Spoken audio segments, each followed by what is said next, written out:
اس ذات کے آگے جس نے ان سب کو پیدا کیا، اگر تم کو اس اللہ کی عبادت کرنی، یہ کوئسچن، یہ سوال سارے ماں باپ لکھ کے لے جائیں جو حضرت یعقوب علیہ السلام نے اپنی اولاد سے کیا تھا مرض وفات میں، مَا تَعْبُدُونَ مِن بَعْدِي۔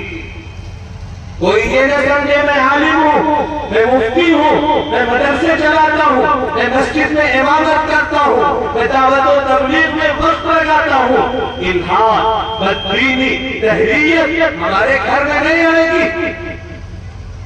قرآن میں نبی زادوں کے بارے میں ذکر کیا ہے، ولی زادے، عالم زادے، بزرگ زادے کیا ہوا کرتے؟ یہ تو قرآن کا اعجاز ہے جو لگی چھپی نہیں رکھتا، دو چار کی طرح ڈنکے کی چوٹ میں گفتگو کیا کرتا ہے، کھڑے کھوٹے کو الگ کر دیا کرتا۔ تم میرے بعد کس کی عبادت کرو گے، کس کی بندگی کرو گے؟ آپ نے کیا یہ بات سمجھا دی؟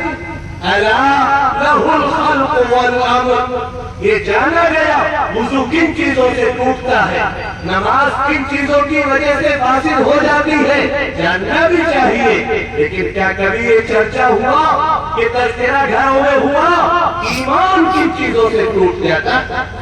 قبر کے جو سوالات ہیں وہ ایمان کے تعلق سے ہے۔ تم میرے بعد کس کی عبادت کرو گے؟ سب سے بڑا مسئلہ اور سب سے بڑا ایشو بھارت کے مسلمانوں کا یہی ہے۔ فکر کیجئے اپنی اولاد کی اور سنبھالیے اپنے نسلوں کو، حفاظت کیجئے اپنے ایمان کے سرمایے کی اور اپنے نسلوں کے ایمان کی۔ دوسرا مطالبہ قرآن کریم کتاب ہدایت ہے، قرآن کریم سے اپنے رشتے کو، ناطے کو، تعلق کو جوڑ لیجئے۔ اور اللہ پاک نے جو یہ فرمایا اِنَّا نَحْنُ نَزَّلْنَا الذِّكْرَ وَإِنَّا لَهُ لَحَافِظُونَ، کہ ہمیں قرآن کی حفاظت کریں گے۔ مفسرین کرام تحریر فرماتے ہیں کہ صرف قرآن کی حفاظت کا وعدہ نہیں، جو بھی چاہتا ہے اس ملک میں عزت کے ساتھ رہے، اس کے جان، مال، کردار، عزت و آبرو کی حفاظت ہوتی رہے، وہ قرآنی مشن کے ساتھ جڑ جائے۔ یہ وعدہ یہ بھی کیا گیا اس ارشاد ربانی میں۔ اور قرآن کریم تو بلندی عطا کرنے والی کتاب ہے، کتاب صفات ہے۔ ان اللہ یرفع بہذا الکتاب اقواما ویضع بہ آخرین، اسی کتاب ہدایت کی بدولت اللہ بہت سے لوگوں کو بلندیاں عطا کرتا ہے اور بہت سو کو ذلیل کر دیا کرتا ہے۔ ہم کمزور ایمان والوں کے لیے اس زمانے میں اللہ پاک نے فلسطین کی سرزمین پر، غزہ کے علاقے میں، اور جسے حدیث پاک میں عسقلان کے لفظ سے بھی تعبیر کیا گیا، زندہ مثال پیش کر دی۔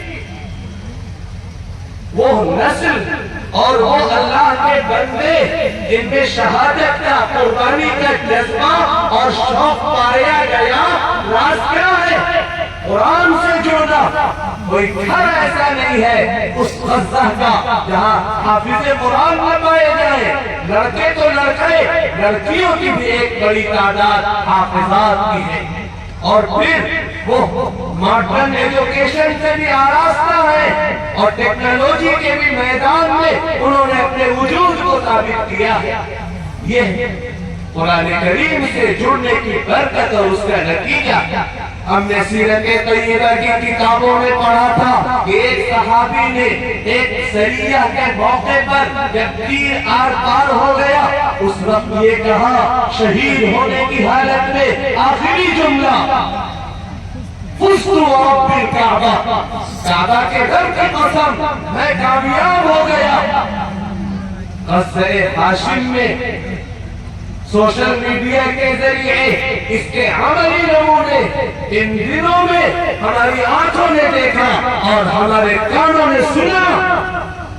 ہزاروں مقرروں کی تقریریں ایک طرف، ہزاروں داعیوں کی دعوتیں ایک طرف، غزہ کے مجاہدوں کا ایمان، جذبہ شہادت اور شوق شہادت سب پر بھاری۔ دوسرا پیغام قرآن کریم سے جڑی۔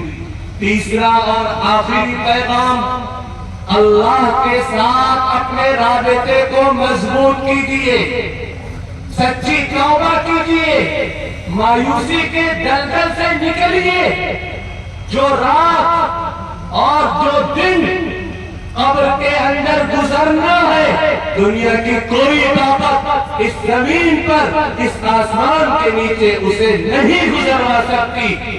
لا تیأسوا من روح اللہ، اللہ کی رحمت سے مایوس نہ ہو۔ مجھے یہ ڈر ہے کہ دل زندہ تو نہ مر جائے، مجھے یہ ڈر ہے کہ دل زندہ تو نہ مر جائے، کہ زندگانی عبارت ہے تیرے جینے سے۔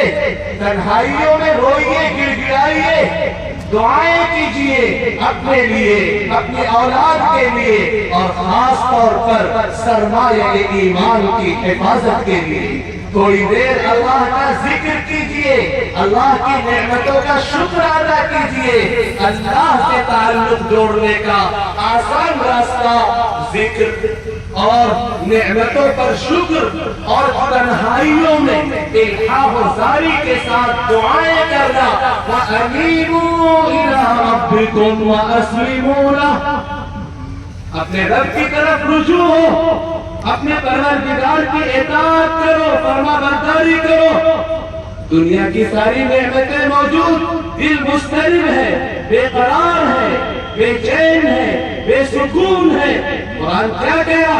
الا بذکر اللہ تطمئن القلوب، یاد رکھو اللہ کا ذکر دلوں کو اطمینان، دلوں کو سکون عطا کیا کرتا۔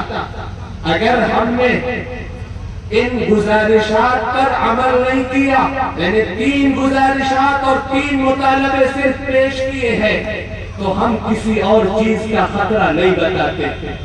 کھانے کو ملے گا، اچھے سے اچھا مل رہا ہے، اللہ اپنے نافرمانوں کو اور اپنا انکار کرنے والوں کو کھلا رہا ہے، جانوروں کو کھلا رہا ہے، تو آپ کو کیوں بھوکا رکھے گا؟ ملازمتوں کے بھی بہت سے مواقع اور پیدا ہوں گے، آپ کا بزنس بھی بہت پروان چڑھے گا، فروغ پائے گا۔ ہم خطرہ بتاتے ہیں ایمان کا، ہم خطرہ بتاتے ہیں کہ اللہ اور اس کے رسول صلی اللہ علیہ وسلم کی بارگاہ میں آپ مسلمان اور ایمان والے نہیں کہلائیں گے۔ اللہ اور اس کے رسول صلی اللہ علیہ وآلہ وسلم کے رجسٹر میں مسلمان اور مؤمن بندہ اور مؤمن بندی ہونے کی حیثیت سے آپ کا نام نہیں لکھا جائے گا۔ چنانچہ عہد کیجئے، عہد کیجئے، ہمیں جینا بھی ہے اسلام پر، مرنا بھی ہے اسلام پر۔ ساری چیزوں پر ہم سمجھوتا کمپرومائز کر سکتے ہیں، لیکن ایمان پر، عقیدے پر، اسلامی تہذیب پر، اسلامی شناخت پر، اسلامی شریعت پر ہم کسی بھی قیمت پر سمجھوتا نہیں کر سکتے۔ مر جانا گوارا ہے، لیکن بددین اور غیر مسلم، ملحد، مشرک، دین بیزار ہو جانا ہمیں کسی بھی قیمت پر گوارا نہیں ہے۔ اعلان کیجئے قرآن کریم کی زبان میں، ان اللہ اصطفیٰ لکم الدین فلا تموتن الا وانتم مسلمون۔ اللہ نے تمہارے لیے دین اسلام کو چوائس کیا ہے، منتخب کیا ہے، چنا ہے، پسند کیا ہے، چنانچہ تمہیں اسلام کی حالت کے سوا کسی اور حالت میں موت نہ آئے۔ میری زندگی کا مقصد تیرے دین کی سرفرازی، دین کی سرفرازی تو بہت بڑی بات ہے، اللہ کی خاص توفیق اور خاص نعمت ہوا کرتی ہے۔ ہم ذرا بدل کے یہ کہتے ہیں، میری زندگی کا مقصد تیرے دین پہ برقراری، میری زندگی کا مقصد تیرے دین پہ برقراری۔ میں اسی لیے مسلمان، میں اسی لیے نمازی۔ کریم رب ان گزارشات کو قبول فرمائے اور ہم سب کو دنیا اور آخرت کی سعادتیں اور بہاریں نصیب فرمائے. وآخر دعوانا ان الحمد للہ رب العالمین وصلی اللہ وسلم علی نبینا محمد وعلى آلہ وصحبہ اجمعین. جزاکم اللہ خیر الجزا. انجام اس کے ہاتھ ہے، آغاز کر کے دیکھ. انجام اس کے ہاتھ ہے، آغاز کر کے دیکھ. بھیگے پروں سے ہی پرواز کر کے دیکھ.